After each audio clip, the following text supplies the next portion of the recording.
Okay, RotoBallers, you've done your research, you've set up your cheat sheets, and now you're about to complete a mock draft or a live draft.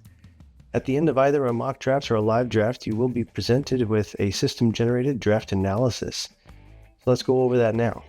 So we made our last pick, and the system is finishing up with the analysis.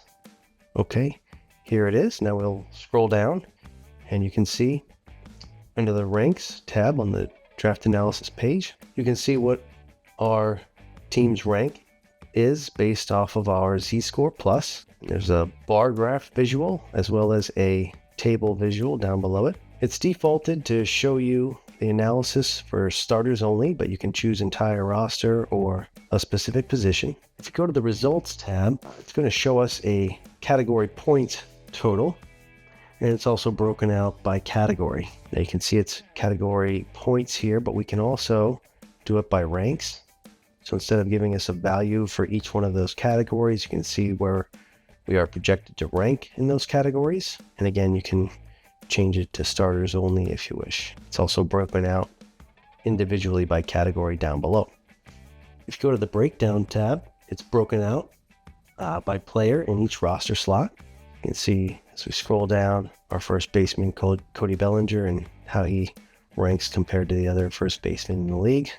It's broken out by entire roster and starters as well. If you go to rosters, this page is color-coded based on the projected performance of each player. So in our case, we have Marcus Semien on our team, and he's projected to do better than most of these other second basemen listed here. You can see what that looks like. And then you have the board tab. This tab shows how the system liked each one of our picks. So if we scroll down and take a look at that, the system didn't like our Corbin Burnes pick, but it did like our second pick of Austin Riley, a little bit shaded somewhat green. But you can see the darker the green, the better the system liked the pick. And the darker the red, the more the system didn't like the pick. And this can be helpful if you're trying to take a look at who might have gotten a bargain on a player or who may have maybe reached on a player. And this analysis is accessible after the fact as well. So go back to our league homepage, and if we scroll down under Draft Simulator Assistant, you can see this analysis that was just generated for us. We also have some other analysis on other drafts that we've completed.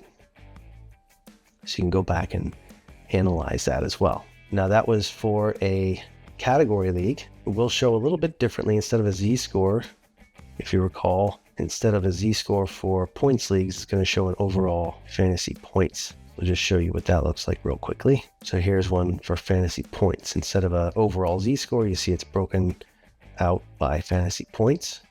There's our rank. And again, instead of a overall Z-score, you have this blue column that's overall fantasy points projection. Otherwise, it's mostly the same. And that is your draft analysis.